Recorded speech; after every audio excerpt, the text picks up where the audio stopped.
Hi bro, hi sir, பேசலாம். விடுதலை brother, sister, விடுதலை, நிரந்தர விடுதலை. இந்த பெயில், இந்த கைதிகள்லாம் ஜெயிலுக்கு போயிட்டாங்கன்னா பெயிலில் வெளியே வருவாங்க. அப்பப்போ வாரம் வாரம் டெய்லி போய் சைன்லாம் போடணும். அதெல்லாம் கிடையாதுங்க.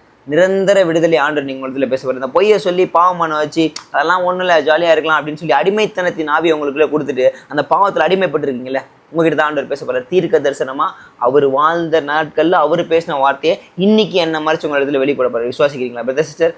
ரிசீவ் பண்ணிக்கோங்க. ரிலீஸ் ஆகிட்டு வெளியே வந்துட்டு அதை அப்படியே பற்றி கொண்டு வைராக்கியமாக எறிங்க. நான் வார்த்தைக்குள்ளே போயிடுறேன். உங்ககிட்ட தான் பிரதர் சிஸ்டர், உங்ககிட்ட தான் நான் வார்த்தைக்குள்ளே போகிறேன். பாருங்களேன், யோவான் 8:32 எல்லாருக்கும் தெரிஞ்ச ஒரு வசனம். சத்தியத்தை அறிவீர்கள், சத்தியம் உங்களை விடுதலையாக்கும்.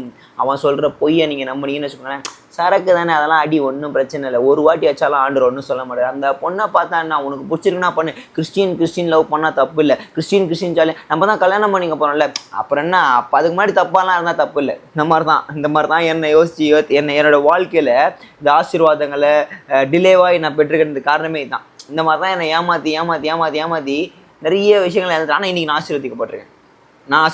நீங்களும் ஆசீர்வதிக்கப்படணும். அந்த அடிமைத்தனத்தின் பாவம் இருக்குது பார்த்தீங்களா, அதுலேருந்து வெளியே வந்தீங்கன்னா உங்களுக்கான விடுதலை, ரிலீஸ், ஆசீர்வாதம், பிளெஸிங் எல்லாம் எல்லாமே உங்களுக்கு வரப்போகுது. அதான் ஆண்டவர் இன்னைக்கு ரிலீஸ் பண்ண ஆசைப்படுறாரு பிரதர் சிஸ்டர். இந்த பெயிலு, இந்த வாய்தால வரதெல்லாம் இல்லை, அதை நிரந்தர விடுதலை அவர் கொடுக்குறாரு பிரதர். உங்ககிட்ட ஆண்டவர் பேசுறாரு, அதை அப்படியே ரிசீவ் பண்ணி பற்றி எறிக்கணும்.